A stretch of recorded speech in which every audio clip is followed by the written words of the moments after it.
Last week we left off looking at all the denominations that broke off in a way from the Catholic Church during the Reformation and periods of time afterwards. But we didn't get finished. We got up to, where did we get to?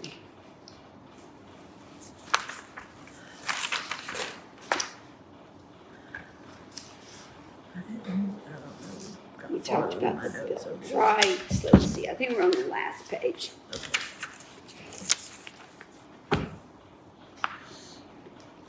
Yes, okay.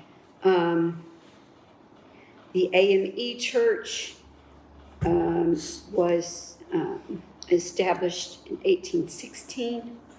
Now, the AME Church was African Methodist Episcopal. And then there was the CME Church also that was established here, the Christian Methodist Episcopal. Originally, they were the Colored Methodist Episcopal, and they changed it later to Christian. That's nice. Glad I didn't know that before. I wish I didn't know it now. It was their choice. You wish you didn't know it now. Yes, I do. I'm so glad we changed that. They changed it. First Adventist churches forms. Now, how are the Adventists different from us? They have church on Saturday. Mm-hmm. I have my uncle and his family are all Adventist. They went to the college in Chattanooga. Mm-hmm. The cousins that are about my age.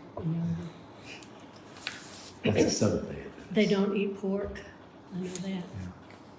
Yeah, some of them are completely vegetarian. Bear, can you speak up a lot? Oh, so some of them are completely vegetarian because it's like Garden of Eden. Oh, okay. Get back to the garden. And then in the late 1800s, a missionary movement begins where churches sponsor people to go to uncharted territories to turn the heathens into Christians. Sort of like St. Patrick went into Ireland several centuries before. There's a mention of Dwight L. Moody in 1873, and this is where the emotionalism in preaching really gets hold of everything. It's Moody and Sankey? Mm-hmm. Okay. And they published hymnals to use in their revival meetings. Billy Sunday was another of those big preachers that la la la la la. There's a cadence to their preaching that becomes very heavy, and I've been to many services where I had to experience that. And as a child, it was not. Better not say anything bad about Billy Sunday. I'm sorry. It was not a comfortable time. So, it led you to want to. Could we put that back part over the, Put it back over. Oh, Just kind of hold it. you know what? Y'all are so smart. Golly Pete. Why didn't I think of that? Okay. Wasn't he a big radio preacher too? Billy Sunday, yes. My dad listened to Billy Sunday when he was a child. And then right along with that, Albert Schweitzer published The Quest for the Historical Jesus. So there was an action and a reaction. And in the same year that was published, the Azusa Street Revival in California happened. Now, this was an African-American group of people who had bought into the Pentecostal movement. And Basically, that's what spearheaded the growth of Pentecostalism in America. And it had some jump starts, and then they would sag, and then some more jump starts. Now, Pentecostals are Church of God, the Assemblies of God, and in a few minutes we're going to talk about some of the things that caused denominations here in the United States to splinter off, and we'll talk more about them later. But they are the ones who, of course, in the Church of God, faith healing, speaking in tongues. They said if the apostles could do it, we can do it too. Sure. And the rolling in the floor. I have a short story to tell you about that. There was a Church of God down on Hemphill Avenue. I grew up in downtown Atlanta. And, of course, the women were not permitted to wear makeup. But that did not stop them from going to the beauty parlor and getting these great big do's. Like, that's when the big hair was in the 50s and 60s. And one of the hairdressers that my mother went to was a member of the Church of God, and she had a son who was a pianist, and I loved to hear the McCoy family sing and play the piano. And I talked my brother into letting me walk down to the Church of God and peek in the windows one night. So it was on a Sunday night. For some reason, we didn't go to church at the Baptist church. So we walked down, and he lifted me up into the window so that I could hear the McCoys singing, and they've got their hands up and they're waving, and there are people that are just literally rolling in the floor. And I have never been so traumatized in all my life. It's like, take me home, take me home, take me home. So it was different, Are they definitely. snake handlers also? No, I don't think there were any in the city that did that. I've never known any. Fairly recently, there are like 1,500 people that belong to congregations that do snake handling in the country. There's very, very few. People who do servant handling are usually Pentecostal, but not all Pentecostals do servant handling. It's a small, small group. And that doesn't start until around the turn of the last century. We had a Pentecostal church in my hometown, and it met on a lot of times. It seemed like it met on Saturday night. I don't know why, but you'd go down and they'd be playing the guitars and things like that, and it was almost entertaining. Just sit outside and listen to it, and of course, without air conditioning, you hear it all summer long. Yeah. Every time I think they were the first people that had drums in the sanctuary, as far as I know. Well, usually it's understood that the best steel pedal guitar players in the world are like Kentucky Pentecostals, and they only play sacred music. Yeah. And then 1924, we have the first Christian radio broadcast. And then 1940, the first TV broadcast. When did Billy Graham start preaching? I think he was pretty active by the late 40s, early 50s. I know my dad took me to the first Billy Graham crusade when I was 6, and I was born in 48. So my dad actually sang with George Beverly Shea the night that he took me. He made sure that somebody was sitting with me, and Daddy walked up on stage and sang George Beverly Shea. And of course, my meter for admiration of my dad went way up. That's gonna be a great memory. Oh, it was. It was. but I didn't have a phone I could go. wish I had a recording of it. Things changed significantly in the late 40s because they discovered the Dead Sea Scrolls. The World Council of Churches was organized. And there you go, 49. The Los Angeles Crusade catapults blue gray. 54 was the first ordination of a woman in the Methodist Church. I'm not sure about other denominations. Well, the first woman to be to be ordained by a denomination was Olympia Brown in 1863. No, And there was it's one woman, Unitarian, Universalist. Universalist. And there was one woman ordained, I think Antoinette Brownwell, or something like that. And she was ordained as a Congregationalist, but just by that congregation. I think she was the first. Not many. So this is a big date. 1962, Vatican II was a symposium whereas they voted to conduct the Mass in the language of the country where the Mass was being held. And that was a biggie. So unless you are at the Vatican, you're not going to hear a Mass in Latin. Or only on special occasions. So rather than to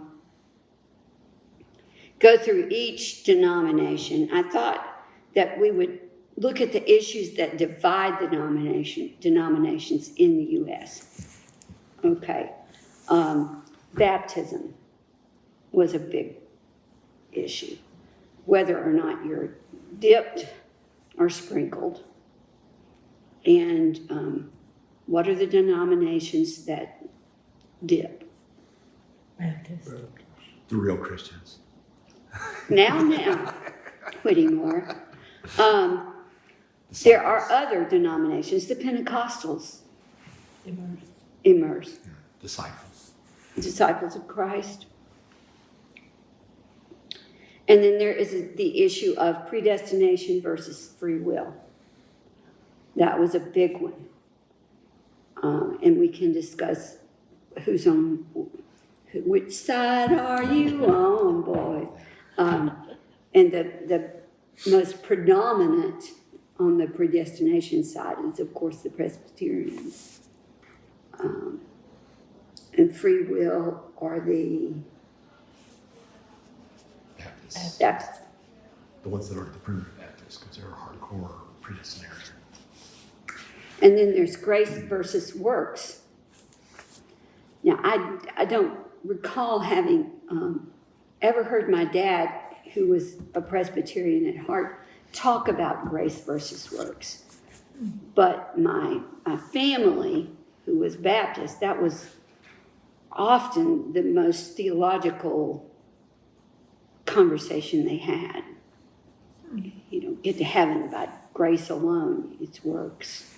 Or by grace we're saved, and by grace we'll go to heaven. So there was quite a bit of difference, especially in the Baptist free will, whole gospel. All of the Baptist churches had different opinions about grace versus works. And then there was a big difference in the Eucharist. Do you believe in transubstantiation? I had never heard this word until today when Barry said consubstantiation or symbolic Eucharist. Transubstantiation is a Catholic term. You know what that means, right? Mm-hmm. That when you take from the priest the holy bread, the holy wine, you are taking of the body and blood of Christ. Not to be irreverent, but I just can't imagine eating Jesus, you know. What doesn't commute Now, consubstantiation, I looked it up, is a Lutheran term, and it's that the body and blood of Christ is beside the bread and wine. Beside. That's the way it was explained when I looked it up. And they just couldn't quite make the break, I guess, from transubstantiation. That's the way I interpreted it. But in most Protestant denominations, it is a symbolic gesture. One thing is, I'm not sure about our church, but in this church, we've always gone to the front, and it's always been a minister or an ordained person in church that hands it to you. However, in our pews, we have these little slots on the side where wine cups were used at some time, or were there for that purpose. I'm wondering why are they there? Don't do that. I wondered about that too, because in the Baptist church, there were those big round things that had the grape Passed juice around, you took already. one out. Yeah, you took one out. There's I think theological thing to that, because with the Baptists and disciples do this too. You know, it's all the bread is passed out and all the wine is passed out. Then the whole congregation eats together and drinks together as a congregation. We were in a Presbyterian congregation that did that. Did they? Yeah. But others, I mean, I didn't know what intinction was until I started div school. And they had at the end of our orientation, they had a service and they were doing communion, and there was this line going up there. I was like, I had no idea what was going on. I wasn't going to be the only person who just sat in their seat. So I just sort of got up there and was kind of looking around to see what was going on, because I had never seen it before. And I was close to 50. I like that our pastor always explains it. Like if you're visiting, I mean, they almost always, Bob did it as well. Yes. Said, we do it by intinction, and you come up with, Yeah. And I know it's like, one thing that really annoyed the hell out of me, when I went to my sister's funeral, she had married a Catholic and became Catholic, and her family was not welcome to take the Eucharist. Only Catholics could do it. The one we went to, my son's father-in-law, he made it very clear that if you're not in the Catholic Church, you're not welcome. But you come up and you can bow Ask or for a something. blessing. Yeah. Come up and bow and get down on your knees and bow while everybody else up front was doing this. Yeah. And sometimes, you have to be baptized, or you have to be a member of that church or denomination. There's all sorts of variations. Always to check those out. So that was an issue, and that's how denominations become denominations. Back to the Pentecostals just for a minute. There are over 100 different denominations of Pentecostal. Wow, I had no idea. That's worldwide. But they're doing really well in the Southern Hemisphere. Really, really well. Another big issue was the afterlife. Of course, in the Catholic tradition, you have the Purgatory. in between purgatory. In the Universalist movement, there is no hell.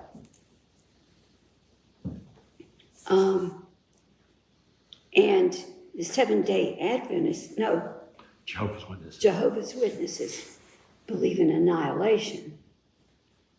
Yeah, either you go to heaven or you just vanish, annihilated. What do the Mormons believe? Isn't it just a certain number are supposed to be going to heaven? Or? I think that's the Jehovah's Witnesses. Oh, There's something they get in the Bible about 144,000, which is pretty limited. But the Mormons have all sorts of layers. I really don't know enough about it to speak authoritatively. And you'll notice that in the last 50 years, fewer and fewer people preach about hell, even in the Baptist church. And I had a conversation with someone this week. I can't remember who it was now. But the conversation ended up with, oh, it was my hairdresser. Yeah. And I said, well, the bottom line is that we just aren't going to know until we get there. Yeah, we don't have a lot of empirical evidence to go on. That's right. I was telling Becky about something I experienced when I was working as a co-op student at Georgia Tech, and I was working at General Electric in North Carolina. At lunchtime, everybody went to one place to eat, whether you brought your lunch or whether you used the vending machines or whatever. Everyone went to the room. So our department, we were all set together every day. And often this topic got to be religion and different denominations at the table. And somebody said something that the Baptists believe that once saved, always saved. Have you ever heard that? Yes. And guy sitting there that was a Sunday school teacher in the Baptist church said he'd never heard of that. He didn't believe that. And it kind of got a discussion, so it started out, well, you believe that, lady? I said, well, I've heard that. I've heard that. And, but I never paid much attention to what you were supposed to believe anyway, so it didn't make any difference. Anyway, a few Sundays later, he changed churches. He dropped out of the Baptist church and went to another church because he didn't believe that. Really? You can do things that you do it bad enough, you're out, you know. Well, he was taking his faith seriously. Yes, he was. That's good. Yes, he was. Any other thoughts or comments about the afterlife? I will say, we've been in a lot of Baptist churches, but I have a book written by a Baptist pastor. Some Baptists wouldn't deny that, but in this book, he says that, among other things, the difference between the Christian and a non-Christian is not that the Christian is saved and go to heaven and a non-Christian won't. The difference is everybody's going to go to heaven, but the Christian is the person who's decided that on earth, I'm going to try to emulate the person of Jesus Christ as best as I can. Try to be the actor, call him an actor. It's very universalist. Yes, it is. You won't have heard that much, maybe. Yeah. Do you remember who the author was? Pardon? Do you remember who the author was? Oh, yeah. Warren Carr, he's pastor of Wake Forest Baptist Church in Winston-Salem, North Carolina, on the Wake Forest campus. Ah. He's no longer Baptist, but C or K? it may be Baptist, but it's not associated with any kind of state organization. Yeah. They kicked him out. They tried to kick our church out while we were there. Finally succeeded. I We do try to get, always pick the edgy churches. I get very uncomfortable at funerals that we go to often that are Baptist or other denominations where they talk very literally about heaven. And you're going to see everybody. And it's like, I don't know. I'm not there. So, With you.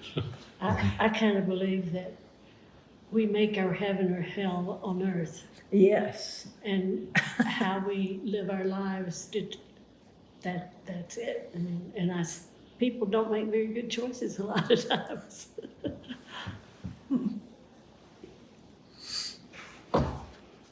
And that's why we're here, where we are right now.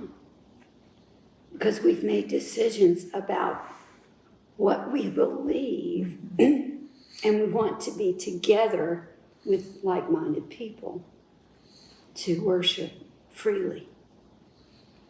And that's how all of this came about in the United States.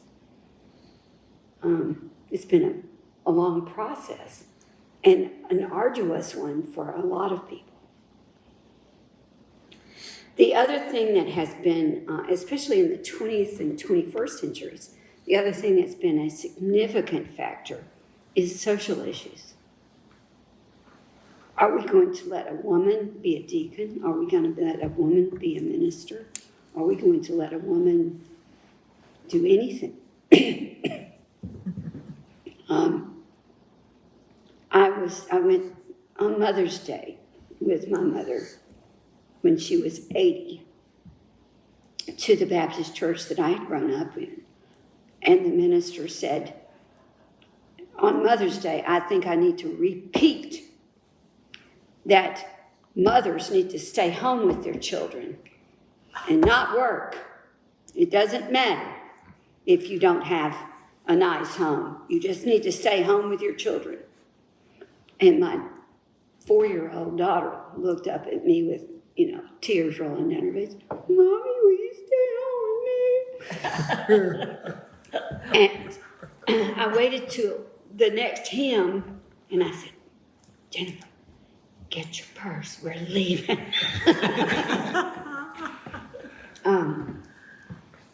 So yeah.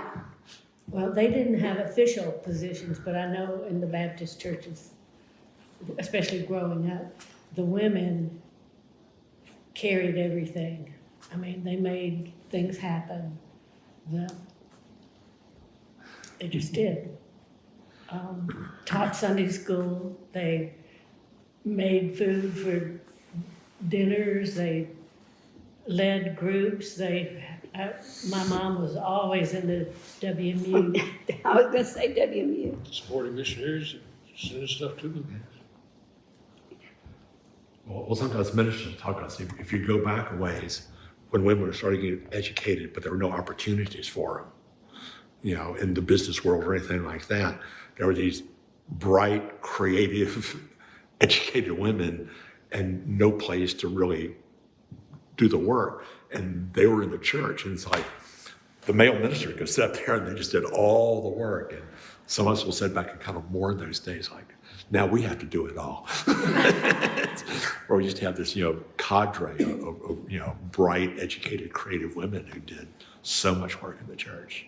Now, there have been traditional churches that have accepted women as ministers. The Pentecostals have a lot of women as pastors. And of course, we're experiencing a split now in the Methodist Church, right here in the 21st century, over that very issue. Also, the issue of homosexuality. Homosexuality, is splitting. right. I think every American Protestant denomination is splitting over that, and it's straining some of the others. Well, the Episcopal Church was the first, I think, to do that split. That was 40 years ago with Bishop Spong.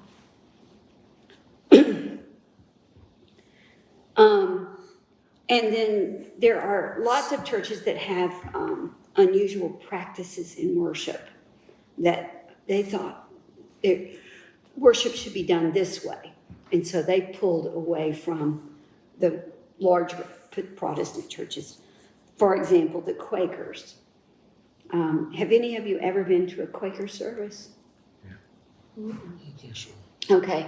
In a Quaker service, you sit, well, the ones that I have been to, you sit in the round. There is no preacher. There is no music. There is no defined order of worship. There is a moment when worship begins and you sit in silence until someone feels compelled to speak. And that is the worship service. Yeah. Compelled by the Holy Spirit. Right. Some By people the just Holy feel Spirit. compelled to spell the Spirit all the time. And that's the order of the Quakers, the Friends. And sometimes there will be Sunday mornings when nothing happens except you sit in silence with your friends. The Shakers. Now, the Shakers were founded by a woman by the name of Rebecca Parker. And all Shaker buildings are built with 2 doors. A door for the women and a door for the men. And never the twain should meet in any circumstance. The women sat on the left, the men sat on the right. They danced during their worship services, but never with the opposite sex. Was a minister for each one? One minister, one male minister? No, the minister was more than likely a woman. They were very much like the Quakers. In fact, they were an offshoot of the Quakers. But Rebecca Parker had supposedly received a vision from God that men and women should not copulate. And That did away with their religion. sure did. I think there's either 2 or 3 left. We went to a Where, Shaker village? village. Kentucky, spent the night there, didn't we? I think we did. Well, village. Beautiful In different- craftsmanship. Beautiful craftsmanship. They were artists and especially furniture. You've seen the Shaker furniture. But she was a very troubled person and got a lot of people to believe in what she preached to them. She had visions and in her songs, she did nonsense syllables. I did a paper on the Shakers when I was doing my master's degree and found a lot of songs that I had learned when I was a child, just nonsense syllables. Like, you put your right hand in, you take your right hand down. That was a Shaker song. Oh, Shake it on the pedal. Do the hokey pokey and the drums. That's what it's all about. Yep. The hokey pokey. Well, moving on. We've already talked about the Pentecostals, but this is where hand clapping and moving and swaying to music or just to the minister and shouting amen or yes, brother, those kinds of things really got set in the worship service in the Pentecostal church and also in the AME church and the CME churches. The speaking in tongues, the rolling on the floor was quite common in the early 20th century. Kind of went out of favor. And it was a reaction to the formalities that began to be practiced in Protestant churches as the churches were built. You know, when we first came over, things were kind of shaky and things were relaxed, and then we built big cathedrals, and then we built big churches, and let's be a little bit more formal with our worship. And especially the Presbyterians were known to be very cold. frozen chosen. Yeah. So the Pentecostal movement was a reaction to that. And in the Eastern Orthodox Church, a lot of people have a strong reaction when they first go to this. Barry was saying that some of his students went to an Eastern Orthodox church, and all the incense and all of the iconography. And That includes the Greek and Latin, Yeah. doesn't it? yes, Also, Yeah. In some cases, no pews.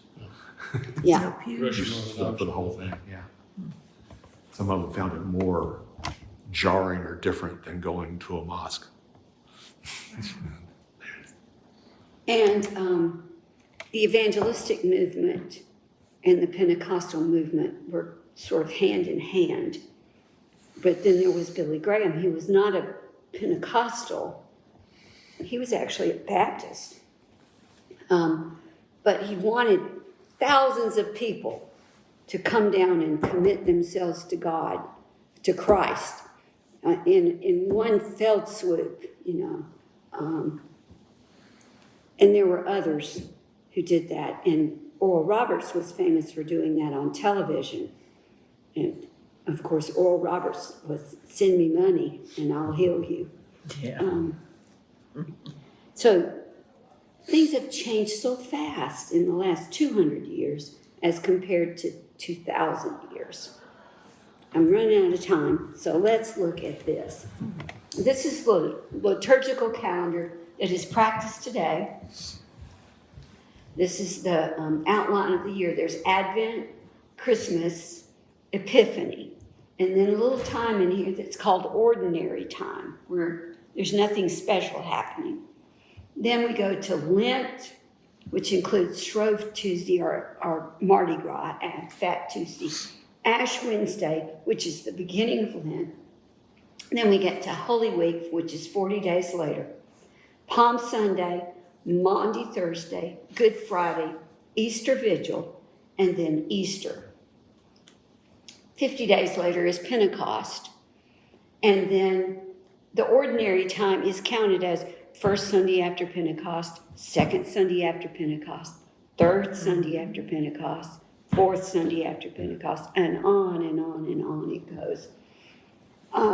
With colors, that's something I learned when I went to div school that I never heard of. Yes, there are colors that are assigned to each period of time in the year. But I didn't think we had time to go into that. So this is the most recent form of the Mass. We've talked about it before. We get it up so that Linda can get it on the screen. I got it. I'm going to stand up. Oh, okay. My assistant, Vanna.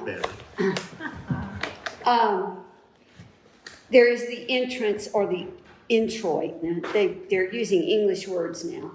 This is when the priest comes from the back of the sanctuary and goes down.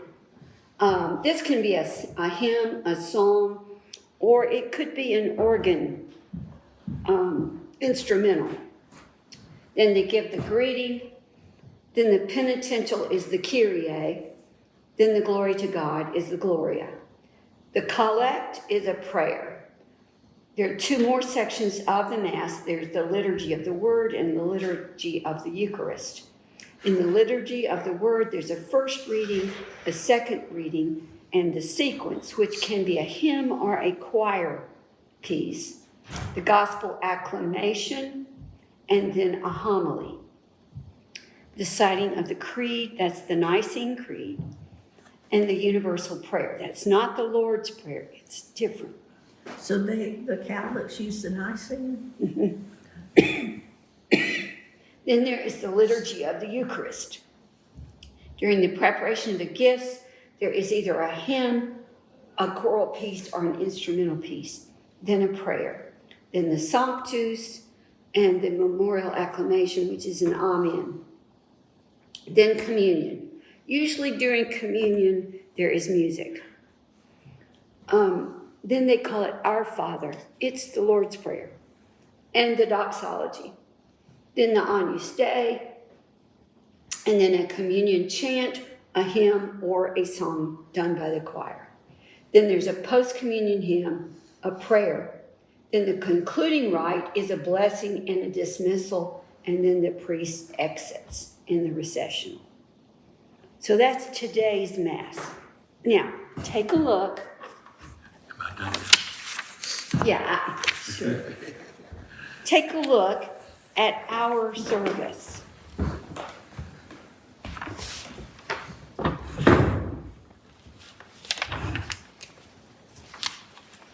First of all, our minister does come in, but not from the back. Does she? She comes in from here. Yeah, right. Yeah. It's the back that's not. It depends on which back you're talking about. Okay. So there's not an introit, but there's ringing of the bell. Then there is the welcome or the greeting. You find it here. And then the peace, right? And there is nothing like that in the Mass. Because the Catholics aren't real big on participation of the congregants. We still haven't gotten that after all these years. Okay, and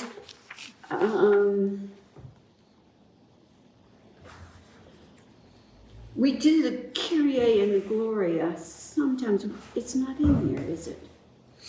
Well, this is the first Sunday in Lent, and that's why it's a little bit different. It is. Okay. But usually we do the Gloria and the Alleluia.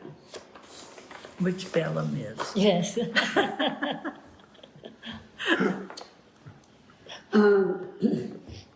And so we have a hymn in here rather than this. And then they do the Litany of Lent.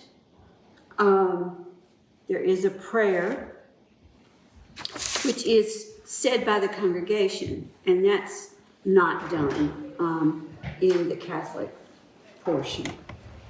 Liturgy of the Word, we have 2 readings and then the Gospel reading, correct? Usually. And here there is a hymn. I noticed that the choir has been doing their anthem after the first reading or the second reading, rather than. Yeah, and then Teresa often does the gospel reading. Now, what about the confession? Is that what is called the penitential in there? No, because don't we do a Kyrie? Sometimes, not always. That could be. It could be an extension of the Kyrie. Don't they do confession privately? Yes, Catholics do their confession in a little box. Right, right. I don't think Baptists have a confession of sin, do they, in their service? Most of them. No, no. They don't sing. They were- They don't sing. they don't sing. And then the homily is the sermon. We don't use the creed anymore. Now, when I first started coming here, they said a creed. And I have asked and have not been able to find out how that decision came about. Maybe you know. I have no idea. Well, I only remember the creed being done once, and that's when the general presbyter, is that her name? Yeah, every once in a while, we will do one. Yeah. And there are a variety to choose from. And there usually is a prayer after the sermon. Now, we don't do Eucharist every Sunday. We do it, on the first Sunday of the month? Okay. Catholics still do it every Sunday. Every Sunday. And then there's more to our service at the end than the Catholics have at the end of their service. But you can see there are fragments left over after 2,000 years. I think that's pretty cool. Okay, just wanted to give you that last thread of continuity in the history of liturgy. And ask this question. And this is an open question that you can choose to answer or not. What parts of our service are the most worshipful for you?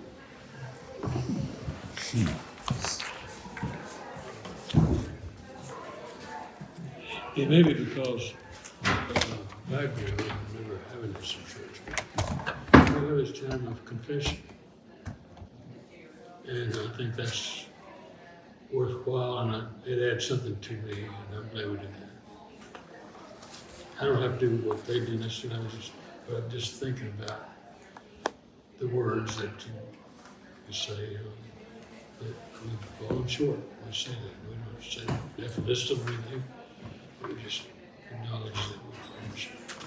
And the assurance of pardon that follows that. Yes. Yes.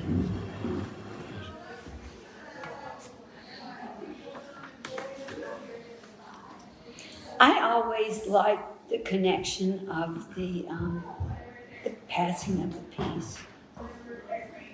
And we've seen that in Catholic Church and Dominican Republic. And that pass of peace was a significant thing. It brings me in to, this is who I'm worshiping with. This is a corporate experience. It's not just me, it's all of us together.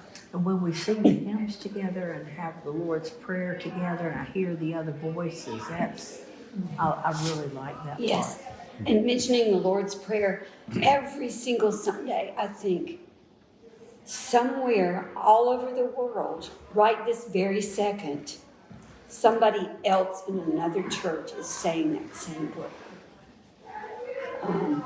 And that's significant. I know when I was in ministry, I figured that people would remember the music and the hymns when they forgot what I said. So I think it's moving for a lot of people. And I think of the times I've wept in church, it's almost always been during the hymn. And what, yeah, The times I've wept in church was during the hymn. It's just because there was something emotional going on. And that music I love just music. bring it out.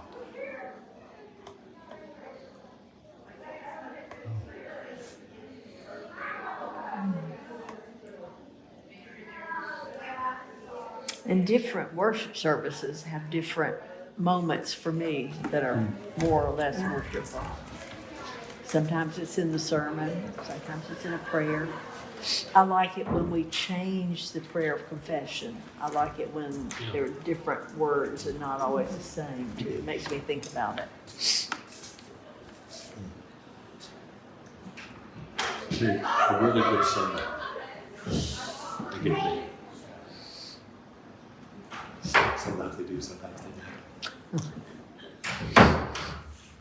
talking about music, I've mentioned you all a few times that I went through college as a co-op, so every other quarter I was working in a little town in North Carolina for a General Electric company. And then the other quarters I was on campus with my friends. And those times in work quarters were the most difficult times of my life. I had really no friends. I had no social life. I lived in a boarding house, which became empty on weekends except for me. And so I went to this church, I'd come back to Atlanta to go the first Sunday. The church service there always started, I don't remember exactly what was first, but somehow we'd sung or we'd done something, and we're standing, and then still in a prayer, the choir would sing the music, "Be Still My Soul," and I would be in tears.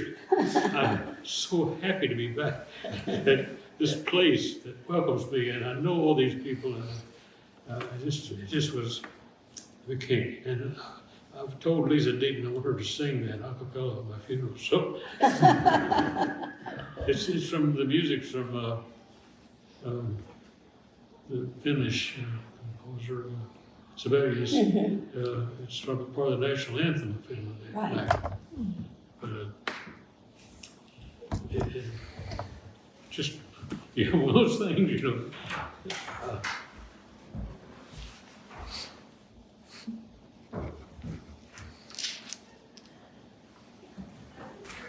I hope you will keep walking. You don't want to hear Lisa singing, Even if I'm dead. Well, that's a sign I'm not dead.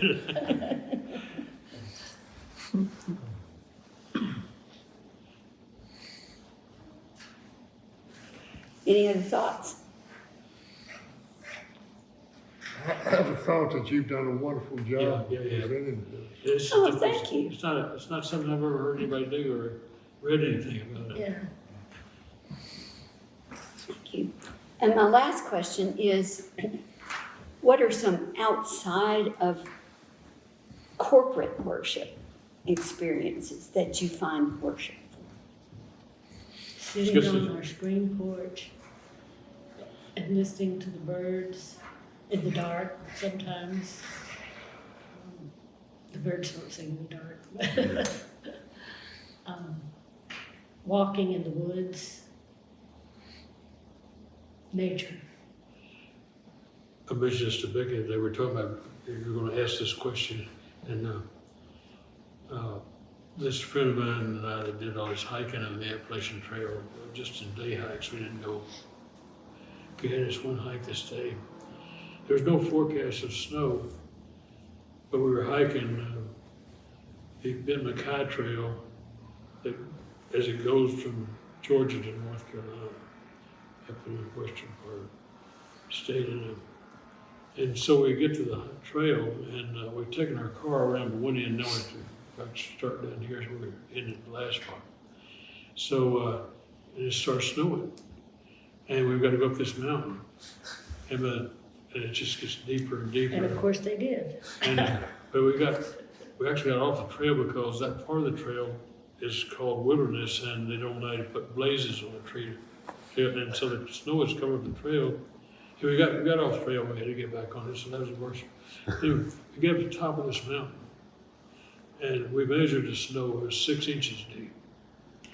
And we're looking out all this long, kind of a level spot here, and you couldn't talk. It's like, you say anything, you're going to disrupt this, it's going to fall apart, you know. We sat there and stood there, I don't know how long, and finally started our trek down the mountain, but it was just the quietness. You know, wind wasn't blowing, just beautiful snow. Think about times I've been overwhelmed like that, but it's just at the oddest times. I was a farm laborer at one point, and they had me building fences the hard way. Where it's like, I had a shovel and a digging bar. You go down to your head rock, and then you get the bar and set up the post. And it was in the fall. It was in Southwest Virginia, and just all of a sudden everything took on a completely different feel. Just the colors were more intense, and I just felt more awake and alive than I had in ages. It was a religious experience that, there's nothing I could tag to it. Just that oneness with everything around me.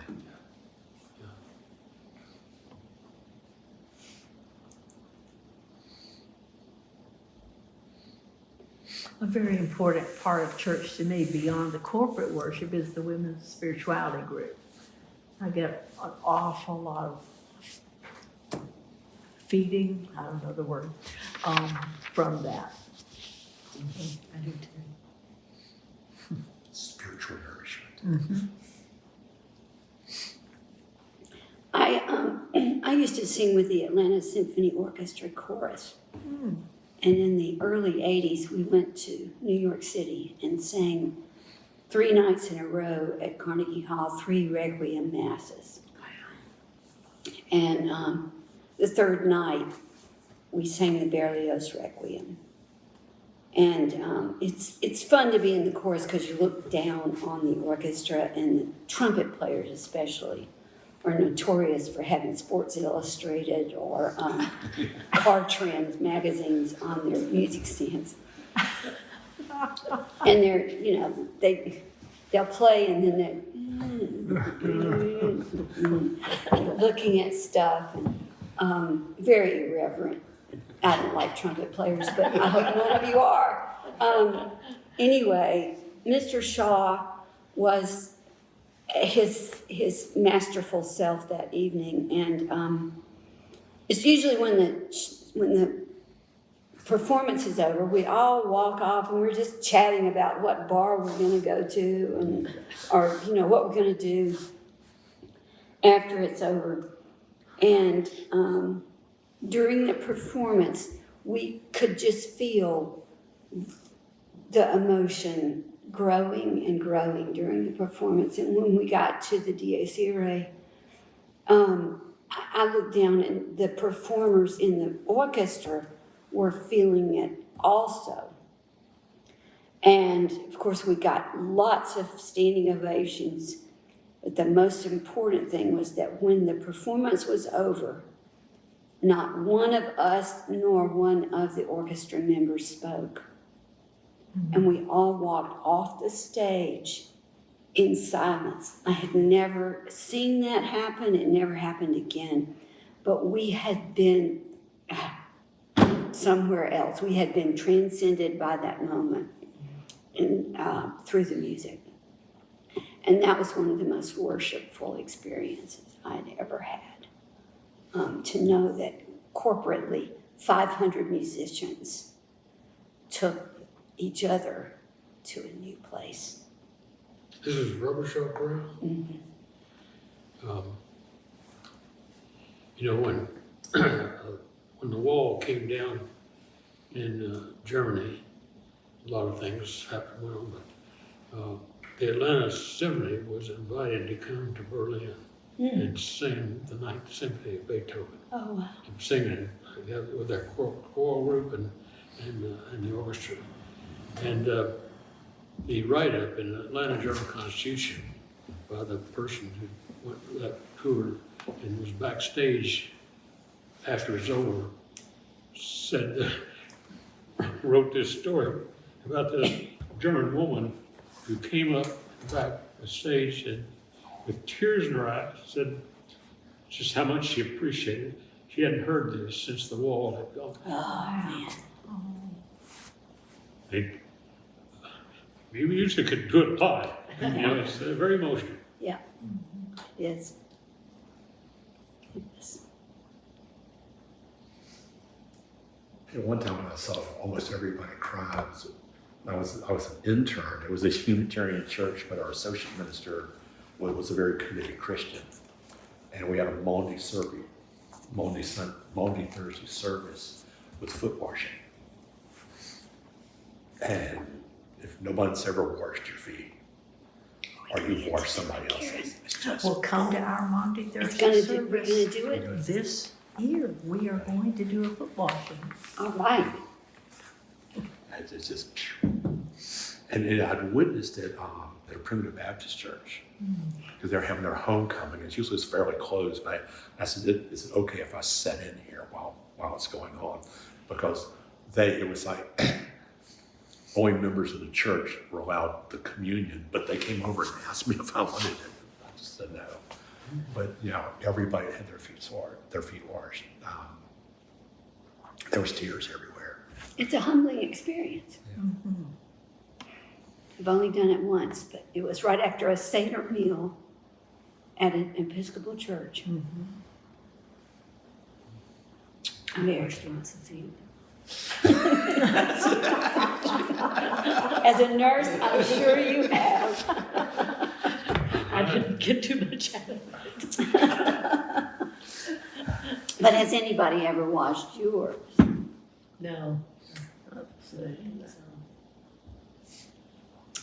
All right. Any other comments or?